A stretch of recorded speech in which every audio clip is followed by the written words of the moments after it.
Hello, friends, Woo! and welcome into the DNVR Masters Podcast, Opening Day Podcast.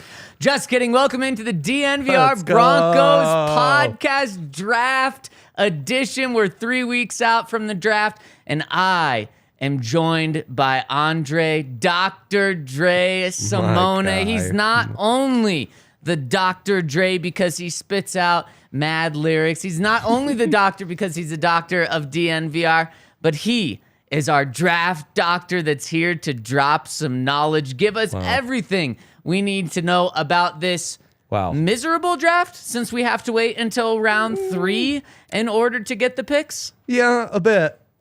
And how will we handle every pick that occurs in the previous 2 rounds that would have been the Broncos pick that was traded for us? You know, do we dwell on that, or do we just say, oh, yeah, whatever? See, Ryan was trying to sell that last week, that he's just going to be like, nope, it's all gone. But man, when Will Anderson's taken at number 5, or the Seahawks take a quarterback, or Bryce Young falls to 5 or something like that, it's going to hurt the heart. It's going to hurt the soul. I know.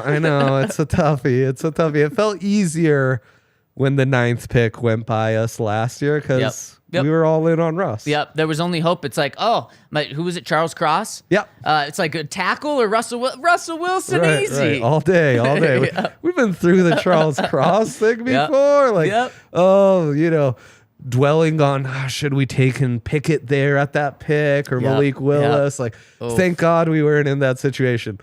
This year, it's woof. Oh, you're right. So the draft, while it doesn't start for the Broncos until 3 weeks from tomorrow, it starts in our hearts and souls 3 weeks from today. Yeah, there you go. And Dre, you're not only the doctor of the draft, you're the doctor of bets. And if you want to follow his advice, check out our presenting sponsor, DraftKings Sportsbook. Use that promo code DNVR over on UFC 287 this weekend, where if you bet $5, they're going to give you $150 in bonus bets if the fighter you choose wins. So check them out. Use that code DNVR over at DraftKings Sportsbook. It's been a while since I've had you on. I'm so pumped for this show. When was the last time? I don't even know. I mean, now Ryan and Henry just thinking they can take time off. Now that it's kind of the off season. Henry's back home in Bozeman. He's a Bozeman guy, right? That's all I hear about is Bozeman. That's all you hear about. He tweeted out something about Missoula yesterday. I almost corrected his tweet and was like, I think you mean Bozeman. He is from there, but he's actually on a beach right now. He went down to San Diego. What? And I know he's on a beach, and I don't think they have those in Missoula. Oh my gosh. Yeah. I've been covering for Jake on Buffs because he's in Hawaii. Oh my guy's goodness. in San Diego on the beach. What is going on? I mean, they're just living the life. Dude, last summer you guys all went to Italy. I did as well. And this spring feels like a beach spring. You doing Italy again? Might be off the table. Might be off the table. Okay. You know, we've got some important trips, including someone's big day. True. Yeah, couple of months away from that, and we're only a couple of weeks away from the draft. I'm so pumped for this show because there's less of an importance on this draft. Even the Broncos, would have to admit that there's less of an importance on this draft because they don't have a first round pick. Yeah. They don't have a second round pick. This draft, even if they had a first and second round pick, the prep and the talk in Broncos country would have been pushed back a little bit just because they hired Sean Payton. They had the busiest free agency of any team in the NFL. So there were so many other things that we had to focus on. Literally this week is the first time where it feels like it's the true off season, and it's like, okay, what's next? The draft is next. Let's start focusing on the draft. And there's no better person to have on than you because, Dre, you know the draft left and right. You were throwing some prospects my way earlier today, and I'm thinking in my head, shit, I don't know any of these guys. So I need to learn up, and I'm sure a bunch of people tuning in need to know as well. And really quick, hit us with a thumbs up if you're tuning in. We're going early today because of Rockies opening day. Dre is rocking the Rockies. And so drop a like, as Miles the mascot is saying on our screen. We'd really appreciate it. Miles, what a great endorsement. So Dre, let's start broad picture and then kind of narrow in on positions. Broncos, 68, 67 picks, and then quarterback talk later in the third. But first, what does this draft look like? Where are the strengths? Where are the weaknesses? Man, what an interesting class, and maybe a good class to not have all those picks because it's not the strongest draft we've seen over the last 5 years, both lacking true elite prospects up top. And I know you're a Bama guy. We love us some Bryce Young. We love us some Will Anderson. Bryce is super duper small. All time small. What's wrong with small, Drake? Nothing. We are tiny kings ourselves. There's nothing wrong. But as we know, when you are smaller sized, it decreases your margins. You're a little banged up on your lower half by week 15. Harder to move around, find those throwing lanes, because you're not tall. You can't see over it. So Will Anderson, great prospect, super safe. Is he a Bosa, Myles Garrett, elite pass rusher? Oh, I think it's borderline. So, man, he's got that Von Miller jump though. He does. He does bigger, probably better against the run too. Yeah. So I like Will, and I like CJ Stroud. But as far as super duper elite, we're lacking a bit. And as far as true depth in top 100 picks, so those are guys you would select on the first 2 days, and those are guys. Forget where you draft them, but who really project as future starters in my mind. Okay. Usually a class averages between 105 to 150 and 120 guys in that range. So even the early fourth can be very fruitful. This year, I doubt we get to 90. Dang. So it's weak up top, weak in the middle. Yep, right. And that's the meat of most drafts is the middle, and we are lacking there. Surprisingly high number of first round grades for me. Did not expect that going into this. And it's an intriguing draft there's a lot of depth and upside developmental prospects in a lot of the premium positions. Okay. Quarterback, of course. Yep. We could see 5 in the first round. That's better than most years. Yeah. Offensive tackle. I'm not sure why the hype hasn't really picked up, but this offensive tackle class has a ton of upside. Really, really good class. You're speaking my language. Yeah, big O tackle, big O line guy over here. And then, edge cornerback. So all those positions that have been propped up in this modern football era because you got to protect the passer, you got to rush the passer, and you got to cover wide receiver as well. Have depth and have upside, even though maybe it's not a lot of guys who I can put my stamp of approval on as like, hey, he's got a top 100 grade. It's like, man, he's got upside. So that's where we're at. Weak up top, weak in the middle. Yep.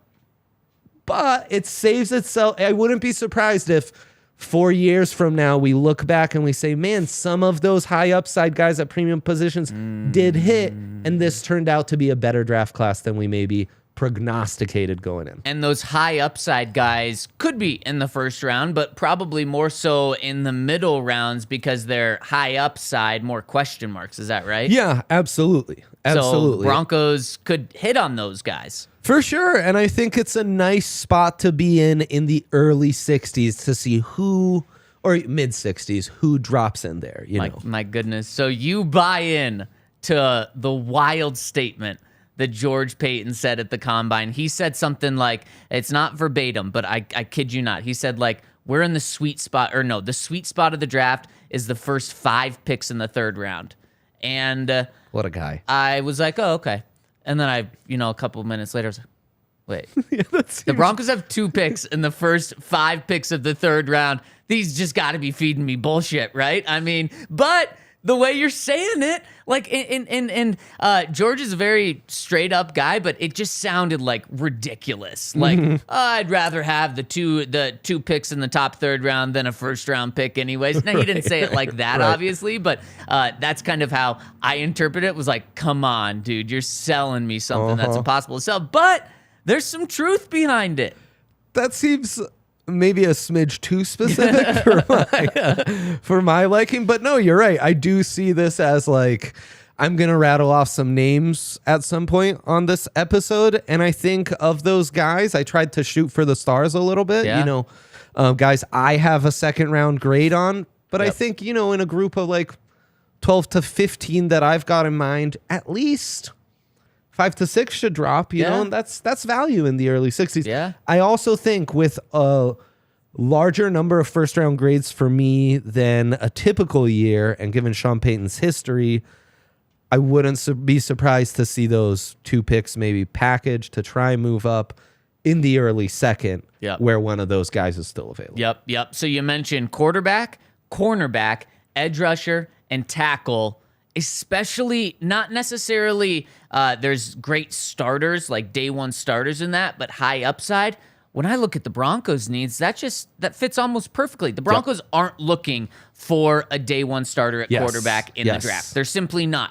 Developmental guy, absolutely that could be the case. So boom, that fits perfectly there. Offensive tackle, Garrett Bowles and Mike McGlinchey, they're making $30 million, combined $30 million this year. You're not looking for a starter, but you can save like $15 million by moving on from Garrett Bowles next year. Broncos haven't drafted a tackle since Garrett Bowles. I know. The ability to get depth, get your swing tackle there, and a guy that could come in and fill in for Bowles after this year, I love that. That's perfect. It's not the Bulls draft where it's like at 20 we all knew there's one starter that we really don't even have a plausible option at. You're going to have to draft that starter at 20, and you drafted Garrett Bowles over Ryan Ramczyk.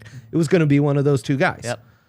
This year, you're not doing that. You're kind of like the guys you've got now penciled in on the depth chart is who you're going to have penciled in to start the season week 1.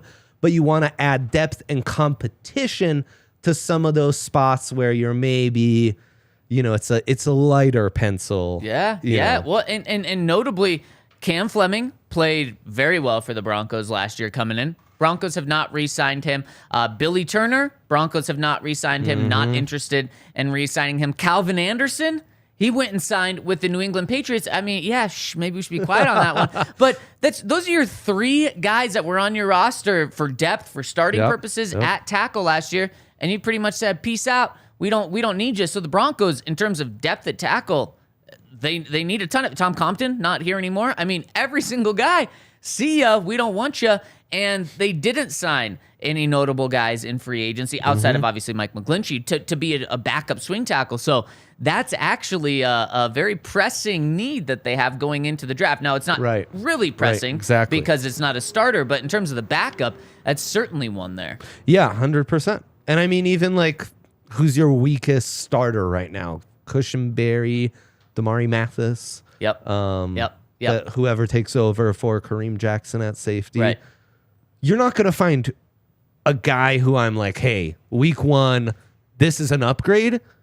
But by week 10, maybe. Yeah, it's very true. You mentioned Damari Mathis. You mentioned cornerback earlier. A lot of people think that the Broncos' biggest need on defense is cornerback, whether it's to compete with Damari, take over for Damari, just be a really solid backup for Damari, or honestly just have 2 options, whether it's Damari or someone else, because I really like Damari's high upside.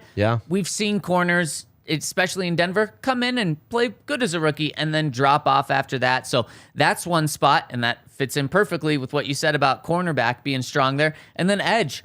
The Broncos' edge might be the weirdest position. I know. Because they have... I love the room. Right.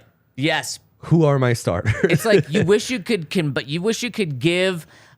Nick Benito and Randy Gregory, combine those 2. You wish you could combine Jonathan Cooper and Baron Browning, and then perfect. You're like, wow, we're sitting great now. He needs one backup, but it's an awkward place to be because your starters in Baron Browning and Randy Gregory both missed time last year. How much can you count on Nick Benito to be a guy? So, I mean, just hearing that there's depth there in cornerback, it honestly fits almost perfectly with the Broncos. It really does, especially at corner where I think for years and years and years, it's like, holy cow, this wide receiver class is so deep. How are NFL teams going to keep up with the cornerbacks? Because like at a certain point, there's just so much more talent on this side of the field than there is here. This is that cornerback class that brings a little more balance, because it was just studying this class was just like, oh my God, I love this guy. I love this guy. I love, and they're all far from perfect, but there's a lot of guys you like who are like, man, there's a lot of traits here to be at least a third starter on an NFL team and have a long career. Yeah, and then traits is something that could potentially develop into something even better. And let's get into some names, Dre. Okay. First, though, this is a time to be alive in Denver. We've got the draft in 3 weeks. Yes, Opening day today. Come join us at the Ice House in today. Lodo. Yep. Starting at what time? 11? 11. Special new shirt release you can buy right there. It's going to be incredible. Whole crew's going to be there. I'm heading over right after this. It's going to be a blast. Just soaking in the vibes in Lodo, you know. It's calling sick this afternoon. You want to go? Gonna want to go to Lodo, and then Dre. We've also got guaranteed Nuggets and Avs in the playoffs this year. Nuggets clinch the number 1 seed. Avs clinch a playoff berth in back-to-back nights. And if you want to watch the Nuggets and the Avs, check out our friends over at Fubo TV, where they've got it set up. Over 140 live channels of sports, shows, movies, and news. You can stream live TV from any device, which is so cool. And there's no contract, no cable, no hassle, and you get to start watching with a 7-day free trial immediately. They've got over 100 hours of cloud DVR storage included at no extra cost, and you can watch your local teams while traveling, which is such a nice upside. So scan the QR code on our screen or go to FuboTV.com/DNVR to get 15% off by using that FuboTV.com/DNVR. It really seems like this is the way the world is going, and Fubo seems to be the one that's, on every smart TV right now, already in. It's established, and this is the way to go. So get 15% off by going to FuboTV.com/DNVR. Yeah, the way to go. And the beauty is you can test it out. You don't like it? Boom. Yep. No Use contracts. that code, though. Check it out. And also great time to get out the house when the Avs and Nuggets aren't playing. Burn off a little steam against the DNVR crew. Yes. With your friends. Volo Sports has you covered. Sign up for events using code DNVR10. Spring Spring Leagues all in action right now. They are the largest social sports company in the U.S. We at DNVR will be playing in the Cherry Creek Bowling League on Mondays.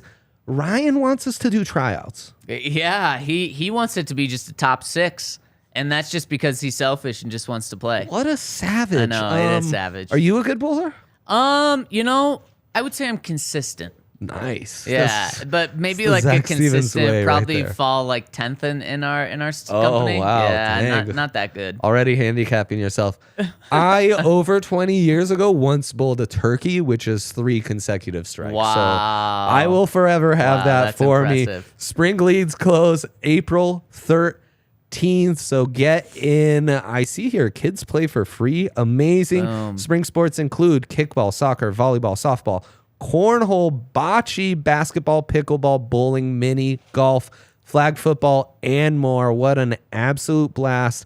They have leagues throughout the city, including Lodo, Rhino, Uptown, City Park, Highlands, Sloan's Lake, Cherry Creek, DU, Inglewood, Arvada, Aurora, Northfield, and more. Use that code DNVR10 to save $10. Check them out. Volo Sports. There's a QR code for you. Man, I mean, springtime, especially today, coming out of a little storm, it's the time to join these leagues. It is, because we're not all disciplined like you, a runner, and some of us just need some team sport excuse to stay active. Man, I love the team sport. So pumped for Volo. It's great. I'm also pumped to hear some names of people we should be watching for, because big name guy. In the draft, you're a draft guy. Yeah, I'm not a draft guy, but I prep myself enough for the draft to know who the Broncos could target, what positions. I'm familiar with names like that. And it's a lot easier to do that when they have a first-round pick, when they have a second-round pick, because the second-round picks that you focus on are kind of the first-round guys that fall. But now we're not just focusing on second round. I mean, we're focusing on third-round guys. And I need your help, Dre. Tell me some names that we need to know. Okay, we're going to kick it mainstream to start it off. I think there's a couple little dream scenarios, which I love it. If the NFLs could plausibly drop to us. Yep. I mean, really quick, just about that. Last year, right, was Malik Willis? No. Yeah. Yeah, last year was Malik Willis draft, and it was like, this is a weak quarterback draft class, but it's the NFL. Quarterbacks are still going to be gone. 3 in the first round probably. Right. And then it was the fall of all falls. And so that's just, if the NFLs, well, it did last year in a certain situation. Right, and you just never know. It's such a case-by-case basis, Yeah. And one guy that stands out to me is Brian Branch of Alabama, a guy who has more tackles for a loss last season for the Tide, playing kind of in that nickel spot, than the overwhelming majority of top defensive linemen and edge rushers in this class. So coming downhill, getting in the backfield, playmaker, can play safety in the slot, was getting tried out at cornerback, still getting mocked in the late first, but ran slower than a lot of edge rushers and D linemen. 4.58 if the NFLs. Yep. Alabama, undersized, beast coming downhill, best playing close to the line of scrimmage. Sound like anyone? Because I think I just described Kareem Jackson. Yeah. Kareem ran far faster and played a lot more corner early on in his career. I think he's a younger version of what Kareem was later in his career, which to me was arguably the best version of his career. Also, Kareem may be at his best under Vance Joseph, which we'll be calling the defense now. Yeah, man. I love that, because if you want to fill a spot at safety, he could potentially do that. K'Wan Williams is a hell of a player. Yes. He reminds me of K'Wan a lot when he's playing in that slot position. K'Wan's only under contract for this final year, so a good backup to him. Also could potentially just be your third corner, or I guess your backup outside third corner. Just a do-it-all guy. The only thing that scares me about that, and I just have to stay true to what we've heard, Vance Joseph, nothing against my guy from Alabama. Vance Joseph, one of the what PHNX guys have told us time and time again is he does not know how to use versatile young guys. And so that's what scares me. I don't think if you're George Payton, though, and Sean Payton, you hire Vance Joseph and say, we can't draft any versatile hybrid guys because he doesn't know how to use them. Like, they don't hire him if they think that's the case. You know what I mean? So I don't think this takes him off their board. Just from an outside perspective, it makes me say, oh, man, I hope Vance can figure him out. Absolutely. And I think, for one, I think it's easy to scapegoat Vance as the reason those top prospects didn't work out. It's true. And those hybrids were more that edge off-ball linebacker, but it is a good point to make. I hadn't thought of that. But there you knew that name. Yep. Right? Yep. I love it. Adetomiwa Adebawore, defensive lineman, Beautiful. Northwestern. I actually saw the chat mention him already. Boom. You guys know what you're talking about. Probably a pipe dream as well. So we do a little good news, bad news here, right? I like why that. could he be available at 67? And why would I love for him to be available? Why could be available? Northwestern, not extremely productive. Very, very few stats. Why he could go high, he ran a 4.49 at 270 pounds. Watch the tape. Unlike so many of these guys with far better stats, play in, play out, he is making an impact, tilting the pocket, Love it. getting in the backfield a ton. Reminds me a little bit of Draymond Jones. My hope is, like a Draymond Jones, like a Zach Allen, like a Javon Hargraves, all guys who I had second-round grades or higher, all drop to the third. Yep. And he's a bit of I think a 4-3 front. They'd try him at defensive end. 3-4, I like him in that 5 technique. I think he's perfect for that 3-man defensive end here. Playing opposite Zach Allen, who's more length and strength. He's more that athletic penetrator, disruptor, developmental guy. Only 21. Saw a great scouting report on the Draft Network that said if this guy was a Georgia, Alabama, or Ohio State player, we'd be talking about him in the top 20 picks. I thought, that's his profile's Tavon Walker, really. First overall pick a year ago. It's like, he doesn't have much production, but who cares? It's at Georgia. They've got like 20 first rounders on that line. Northwestern, it doesn't pop like that. No. And also, he's probably getting a lot more attention from opposing offenses because he's at Northwestern and doesn't have so many playmakers surrounding him to open up potential plays for him. Exactly. So I'm very intrigued by him. I don't know, there's maybe like a 30% chance, but crazier things have happened. It is, and that actually safety, just depending on how the team views Caden Stearns. I'm very high on Caden Stearns. Same. I mean, when he plays, he's just so efficient and good. But safety could be one. You can make an argument that there's a hole at safety right now. But then defensive line, Dre, you're not going with Zach Allen, DJ Jones, and Mike Purcell. DJ Jones and Mike Purcell kind of overlap in terms of just that they're more of the inside guys. Like in certain situations, you can have DJ Jones at the end and Mike Purcell when you want a bigger lineup, so that you can do that. But that's not your every down lineup. You need another defensive end right now. You let Deshaun Williams go. Obviously, you flipped Draymond Jones for Zach Allen. Could he start day one? I think he could. He could at least give you strong rotational snaps to where like, he's not a starter, but like he's basically a half starter. Because that position's open. You know, he did develop at the end of last year, but are you comfortable saying he's a day one start? No. So maybe you bring him in and those two compete for it, and then you have another good backup rotational guy. Yeah, and we didn't get to the weaknesses of this draft. Interior defensive line has been so weak over the last few years. I actually think this class is better, but that's not to say it's a strength. Like it's kind of right. So a guy like this dropping to you would be like absolute gold. Okay, more realistic targets.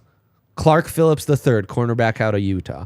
Yep, absolute dog. Yep. Darren Williams, the late great Darren Williams, playing opposite Champ Bailey as a corner before he left us, is the mold of corner I've always thought was perfect to play opposite Champ. Because you're going to get you don't want another shutdown cornerback. Like the quarterback's going to have to throw it to someone. Right. And opposite Champ Bailey, opposite PS2, you're going to get targeted in the double digits every single game. Yep. So you got to be a dog, man. You got to have a short memory. You got to compete on every single snap. And yeah, you're going to give some up, but you're going to get them back as well. That is Clark Phillips III out of Utah, a guy who super physical. He's undersized, did not test well. I think he's very likely to be here, even though to me he's much closer to being a first rounder. Loaded cornerback class. Everyone ran a 4.3, so he's not going to be selected high like those other guys. And in the NFL might be more of a slot. Now, it's all relative. Like Jordan Addison against USC, one of the top wide receivers in the country, he locked him down on the outside. And if you were playing, say, the Super Bowl Rams from 2 years ago, well, I wouldn't want Clark Phillips in the slot covering Cooper Kupp. I'd much rather take my chances against Odell Beckham, who's 5'11", his same size. Clark Phillips, dude that I absolutely love. Man, so many similarities with Darren Williams. And I love how you broke it down. You do want that playmaker there. And then also, you have Justin Simmons over top. So when he does get beat, especially as he's young and he's developing, you have a great safety net there. And one of the things that Pat struggled with was getting interceptions because teams didn't throw to him. Teams throwing to the opposite corner is not going to be an issue. So you do want someone with ball skills. I'd love that. One of the few guys I'd say I kind of feel like he would be an upgrade on Mathis. And you can get that in the third? Yeah. I'd be intrigued. Also, you have a GM who's literally addicted to drafting cornerbacks. So he's got that going. He needs his fix, baby. You want your developmental offensive tackle? I have Jalen Duncan out of Maryland for you. Mixed bag on tape sometimes, pass protecting for Tua's younger brother, but he is that classic dancing bear, super athletic, has the length, really good in pass pro. You develop him. We've seen Sean Payton have a history of developing high-end pass protectors. And because he hasn't been super consistent, because he didn't test out of this world, he tested well, not out of this world, and he's not one of those top guys, I think there is a chance he could be around at 67. Man, I like that. And 6'6", 300 pounds. He's got the physical abilities that you need, especially potentially to left tackle after this coming year. Exactly. So long-term potential to be that left tackle. You ready for some edges? Yes. Will McDonald, the fourth edge rusher out of Iowa State. Why would he be around? Played out of position as a 5 technique. Over 6 foot tall, 238 pounds at the combine. You have him playing as a 5 technique. Whoa. No, siree, What Bob. was That's that a bad about? idea. Big 12 offensive lines picked on him. They said, he's the best pass rusher. We're going to double team you. I'm not saying he was getting pushed out the way against the run 5 yards. I'm saying he was getting pushed downfield about 10 to 15 and then east-west another 5 to 10. Like, he was getting wiped off the field.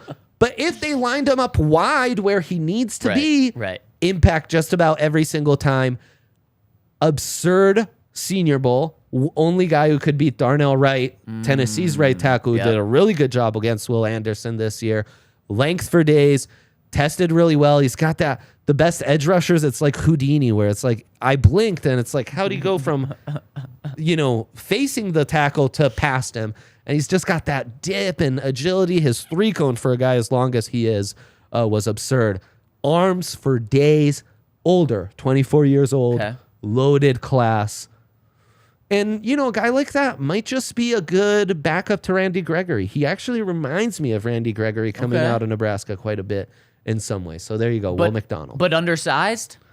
Yeah, undersized. I think you want him to play at like 250. Yeah. And I think he has to be a stand-up edge. Yep, that is crazy they had him inside.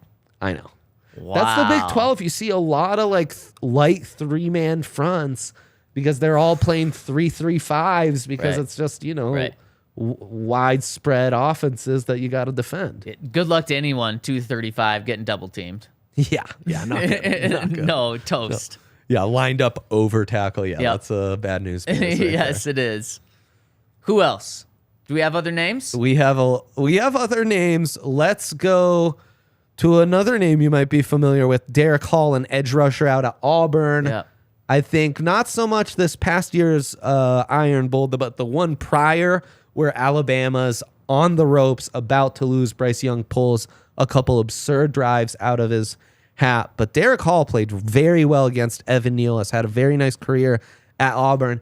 He's got number 29, and sometimes he looks like a safety. That's how fast and well he moves in space. Yeah. Another guy who I'm sure ran faster than Brian Branch. I think he ran a 4.52. And his best skill as an edge rusher is power. Played pretty well at the Senior Bowl. So, he's just kind of flying under the radar. Production's meh. Maybe the upside isn't super duper, but I just described a superb athlete. He's played well against top talent. And his best skill is a pass rusher's power when he's got that athleticism and speed. Yeah. Geez, you could do a lot worse in the early third. You definitely could, and it balances out what the Broncos have kind of in that outside linebacker room. I'd like that a ton, Dre. Yeah. And you speak of power, and you speak of just pushing people. If Carr runs into you and you need help, call our friends over at Backus and Shanker. Call 222-2222. Where Backus and Shanker helps you when honestly it's a pretty shitty time in your life because something happened to you. You need to turn to someone to help you. Not only are they going to help you, but they're going to do it with the best care because, Dre, unfortunately, they've been through some of these similar things and similar accidents and similar tragedies that a lot of their clients have been through as well. We talked to Kyle Backus about it. He has personal experience. And if you want to get the best care and also win your case, call 222-2222. We're Backus and Shanker. You don't pay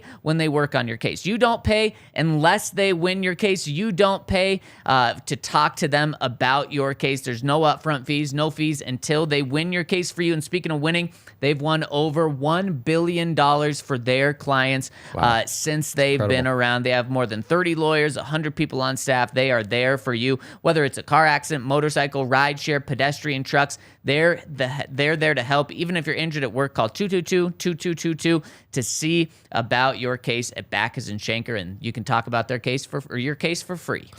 Nicely done, and 'tis the season. Yesterday was such a bummer with that snow.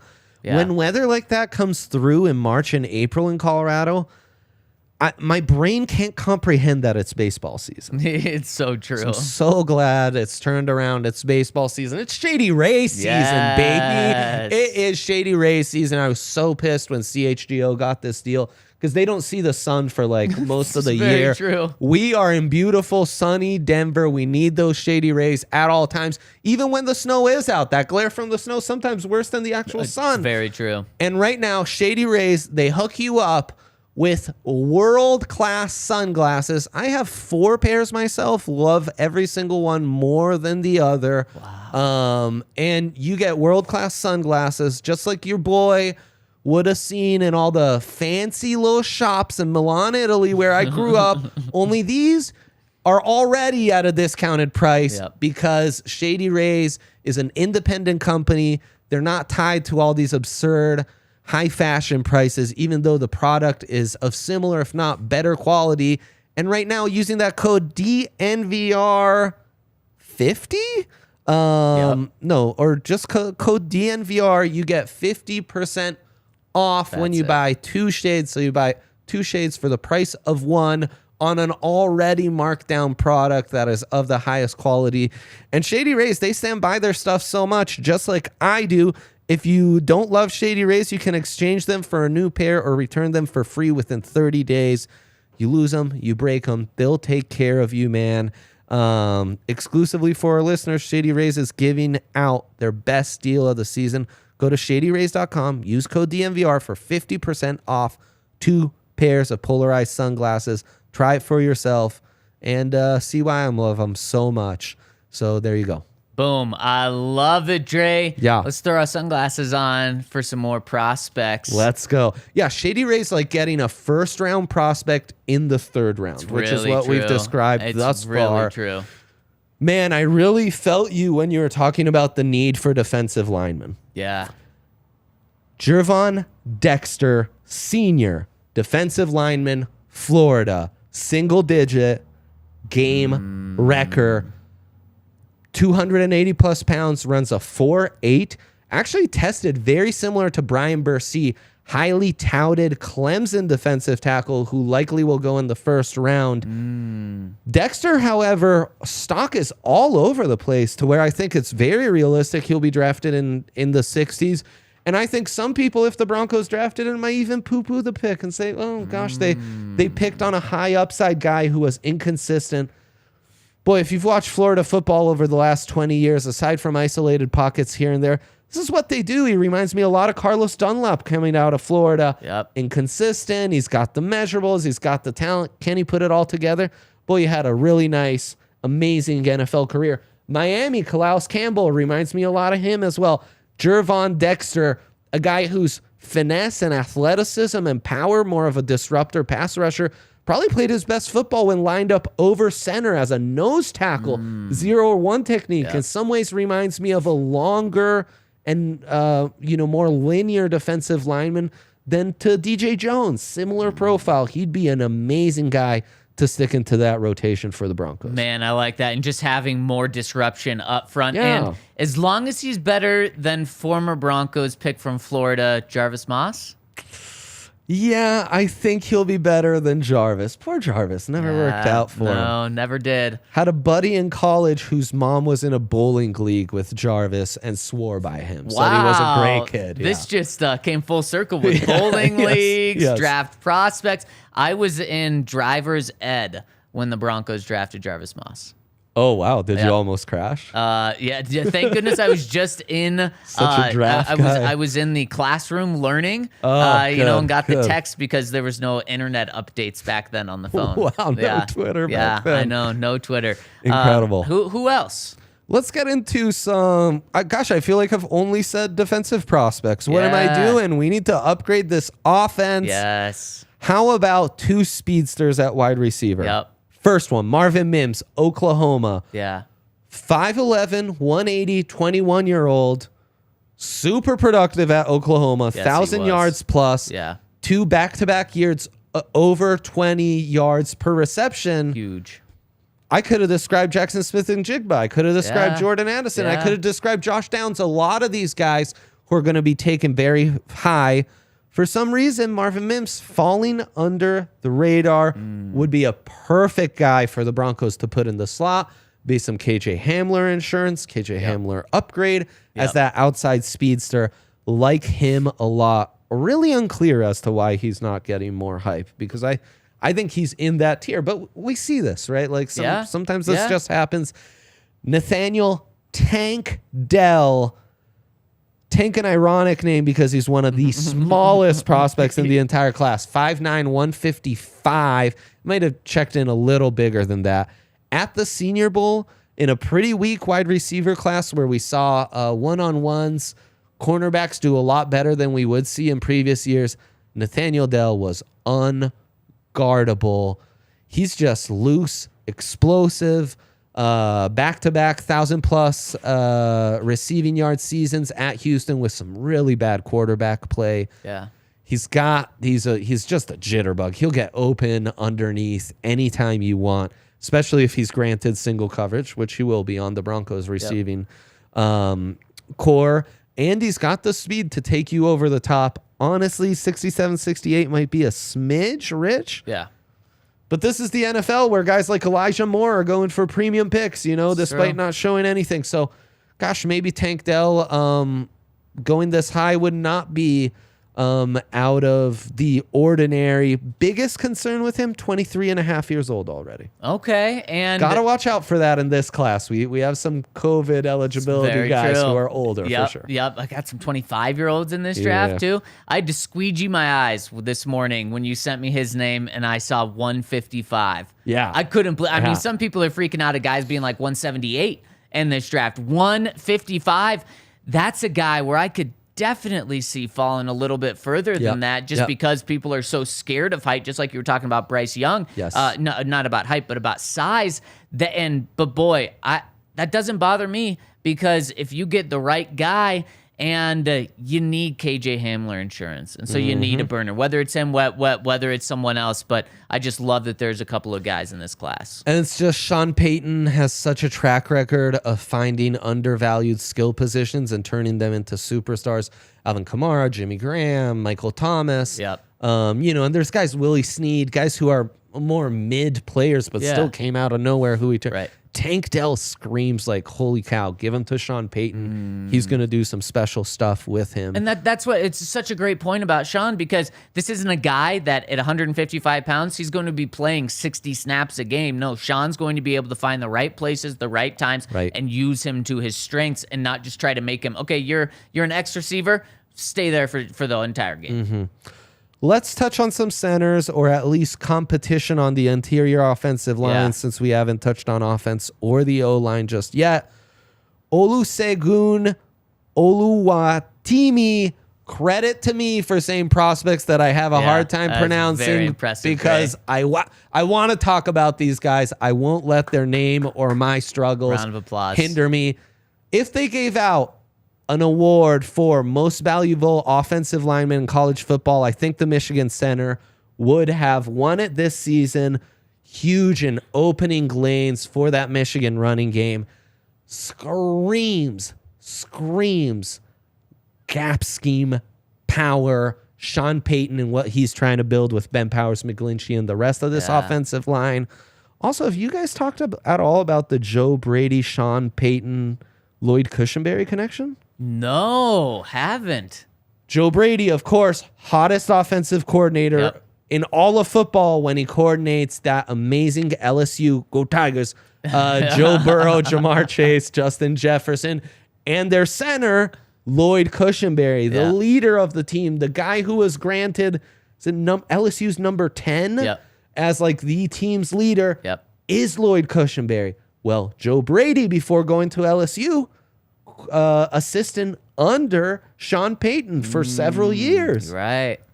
Could that connection maybe prove fruitful? I used to be a Cushenberry guy.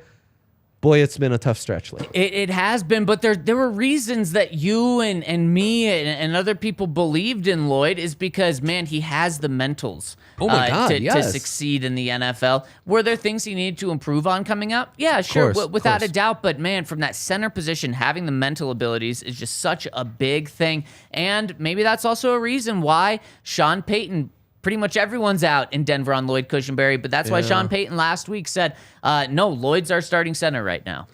And he tested really well. He's got offensive tackle, like, length, arm length. So I just We'll see. It's a great point. Steve Avila out of TCU, outstanding Senior Bowl.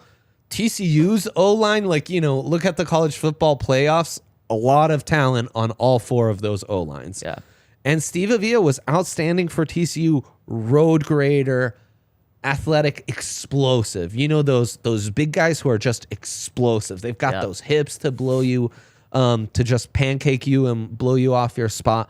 Steve Avila would be really nice. Speaking of connections with Sean Payton and TCU, you know what connection Sean Payton has with TCU? I know. His son is in the personnel department there. No way. So I don't know if you know how close you should be listening to siblings, or I guess family members, not siblings, sons. But maybe that catches his attention a little bit more on someone from TCU. That's the other thing I'm trying to adjust as I do the draft for a Sean Payton team is Sean Payton's that classic final say in draft evaluations where the scouts do a year of work and see things more similar to how I see them. Right. For example, George Payton's last couple drafts graded high for me because they lined up with my board quite a bit. Yep. Sean Payton's the classic guy who comes in, grinds some tape for 2 months, and overrides a lot of that. Oh, that's got to drive those guys crazy. I'm sure they're actually in the DMs of guys like you, slipping you info to kind of try and throw them under the bus. And stuff like those connections go so far. Yep. Like when so true. I think Rutgers had one of Belichick's sons was an assistant. They were just drafting Rutgers guys left and right. Yep. Who's the quarterback for TCU? Why can't Max Duggan? Yeah. Could he be on? He could be on watch. He's a good runner. Yeah. He's a really good runner, in fact, and a really intriguing guy.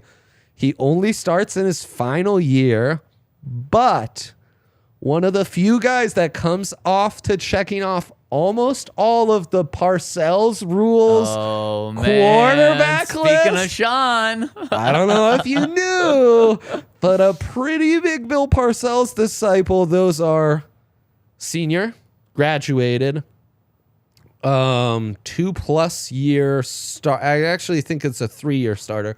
So he doesn't have that, right, but it's a specific number of starts, and Duggan is right on the verge of crossing that. Okay. And it's number of wins, which is where I think Duggan falls just a bit short. Okay. And he's got the completion percentage. He's intriguing, man. He's got a bit of a Peyton Manning later stages of his career spiral to him. Okay. Not a compliment necessarily. No, that wouldn't be. Feathery. And yet there were probably, you watch that TCU offense, there were plenty of long bombs that end up where they need to go. Yeah. But yeah, arm strength is a question, not elite size, but good size. And yeah, there were some stretches last year where he just took over with his legs, even though no one's ever going to compare him to Lamar Jackson. No. But boy, you take off and just smart timing. He's got some things to him. He's a real quarterback though. He wouldn't be the Sean Clifford, Taysom Hill type. No, he wouldn't. What do you think of Sean Clifford? Sean Clifford is a classic guy who, going into the season, I'm like, man, look out for Sean Clifford. The guy's got some games. And when he first came in at Penn State, taking over for Will Levis, in fact. Beat him out, right? Yeah. Really intrigued by him because he's got the size and running ability. It's like, man, and some flashes as a thrower. He figures this out. He does it consistently. Penn State's back. This guy's going to be the guy. He never figured it out. Yeah. He never got it done consistently. Yeah. But that's the Taysom Hill profile. That's the shoot. I should have done my research on this. He drafted a kid, Fitzgerald, in the 7th out of Mississippi State. He was the guy who came after Dak Prescott at Mississippi State. Right. Coached by Dan Mullen, Tebow's offensive coordinator, all the connections. And he wasn't great, right? He was just a big running quarterback, and they drafted him in the 7th. Yep. And Sean Clifford, probably better arm than Taysom Hill? Probably. Maybe not. You didn't sound that confident. Taysom was 26 at BYU and probably had fewer high-end flashes, but more consistent arm talent. Okay. But I mean, we just got to keep our eyes on someone like that. Yes. And let's dive into quarterbacks more after I tell you about our friends over at DraftKings Sportsbook. Use that code DNVR at DraftKings Sportsbook to bet on UFC 287 this weekend and pick a fighter of your choice who you think is going to win. And place a $5 bet. And if they win, you're going to get $150 in bonus bets. No better way to start off your account with bonus bets. And then you can ride with Dre and RK on the bet show using free money. There's no better way to bet than with free money and over at DraftKings Sportsbook. And speaking of DraftKings, speaking of the draft, you can bet on the draft at DraftKings Sportsbook. That's a way, with the Broncos not having a pick in the first round, that's a way to stay involved in the first round. That's always so much fun. I was doing that before I started covering the Broncos because it made the first round more interesting. And DraftKings, they're going to have it all. I mean, they already have a lot on the draft right now. Their props are nuts. You go the 24 hours, 48 hours before the draft to DraftKings, man, they are going to load you up. And you can be betting with bonus bets if you place that $5 bet on UFC 287 this weekend. So check them out, DraftKings Sportsbook. Use that promo code DNVR. And, of course, minimum age and eligibility restrictions apply. See show notes for details. And if you have a gambling problem, call 1-800-522-4700. Dre, who else do we need to know about? Quarterbacks? Yeah, let's do it. Dorian Thompson-Robinson, UCLA. A playmaker. A guy who... I was just like, he's a good college quarterback. He's not a prospect. I'm not watching him as a prospect going into his final season. Isn't that how UCLA. kind of everyone was with him? Yeah.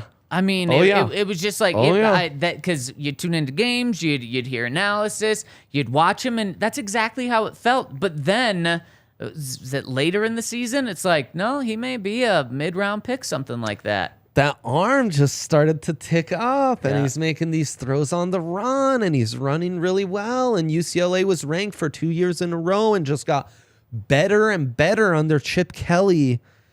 And it reminds me, and I hate to make this comp. Oh, I love it. Reminds me so much of Jalen Hurts, his final, his going from being such a run-first quarterback at Alabama that he gets benched at half against Georgia in the Natty because it's like we're down double digits. He just isn't the quarterback to get you out of that deficit. Yeah. To then go into Oklahoma under Lincoln Riley, and a month in, I was like, dang, Jalen's doing some stuff. Like, this is a legit quarterback prospect. Took a little longer to get there with DTR, and DTR doesn't have the physicality size to him. Like, Hurts was just an imposing runner, and you see it on the goal line stuff and what have you. What did he squat? 700 pounds? Yeah, like, set the record in insane. Alabama? Right. Just stupid. What are we quarterback? doing? That's just nuts. So that's where, and now I'm seeing people come around. Chris Sims, who's always lauded for his quarterback rankings and what have you. Friend of the program. Yes, absolutely. He cussed more than me on this show. I could change that. I'd like to change that. My draft picks just haven't been that spicy, I guess. So DTR, man, would be so intriguing. I just worry the hype's picked up enough to where it's like, I don't know. Do you have to take him with one of those third-round picks now? And at this point, I am a Stidham guy, so, maybe. Yeah, and with Stidham, it does make the conversation about what you do at quarterback very interesting. The Broncos could not touch quarterback, and you'd feel fine about it because Jarrett Stidham not only is probably very much the backup this year, unless they draft a guy in like the second round or something, but also you can sell him as your developmental guy for this year. So you don't have to go get a quarterback, but if a quarterback that you like is there, you can absolutely pick him up. Just with DTR, what does he project as? Like, where is he? Is he just a developmental guy? Is he a Jalen Hurts guy where you think he's going to take over in a year or two?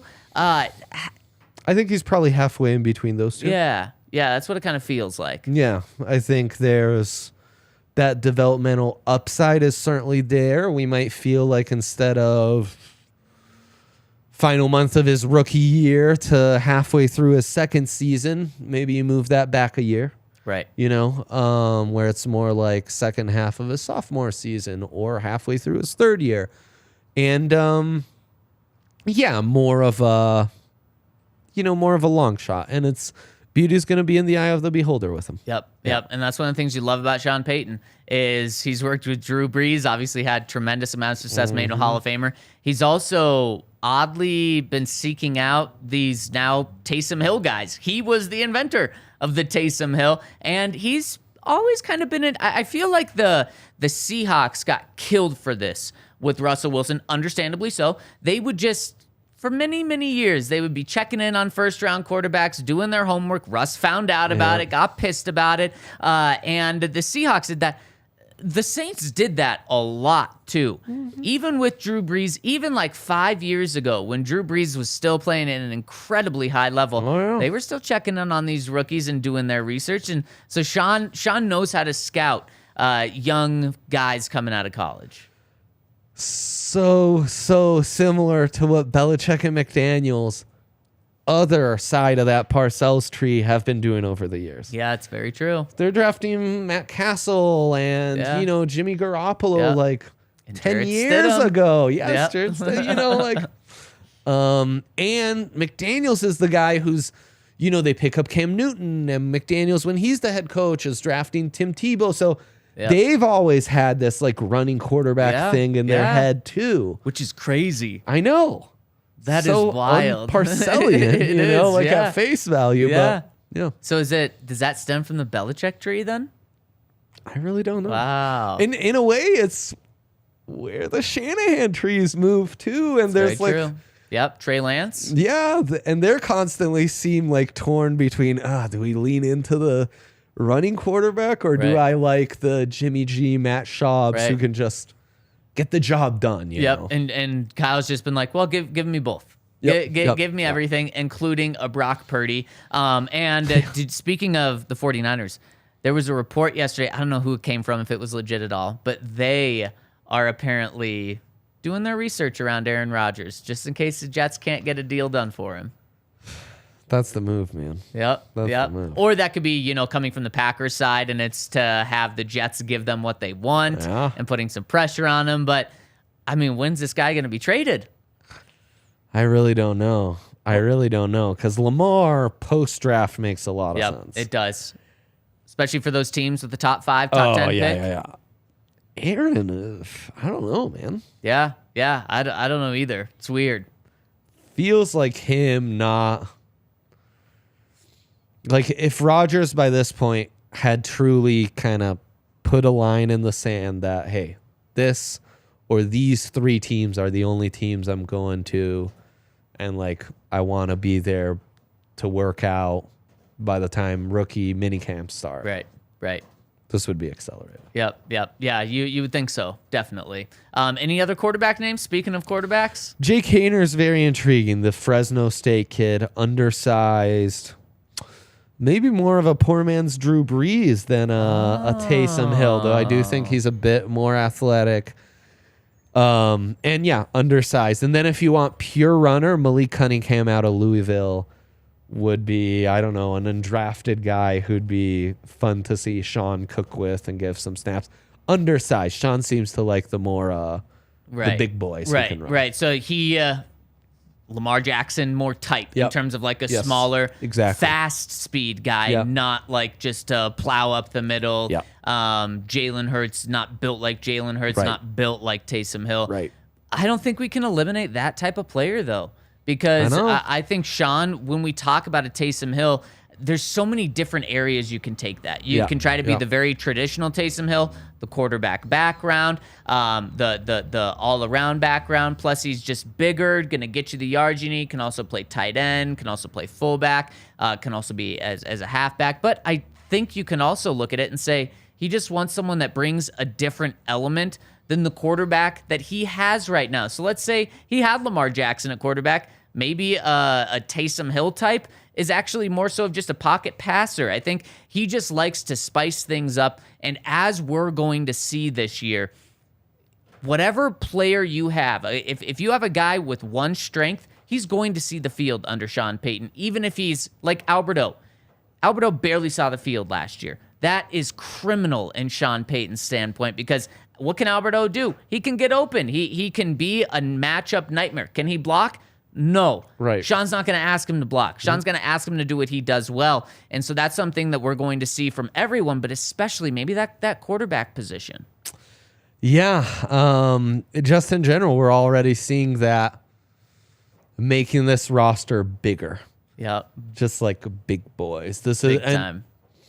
That's another Parcellian way of seeing NFL football. NFL football is about big, athletic dudes. That's the kind of team he's building. Yep. And I mean, Clark Phillips aside, I tried to highlight kind of guys who filled that mold as well. You did. know? You threw us some 6'6", 310-pound tackles.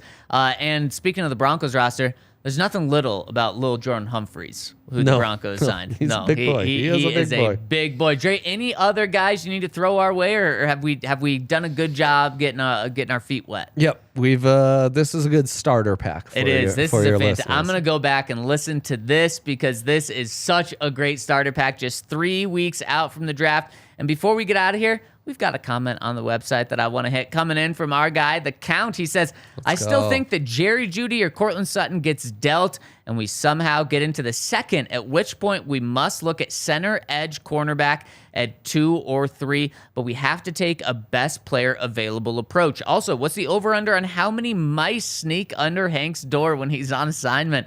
Love The Count. So did you hear about Henry's new place? No.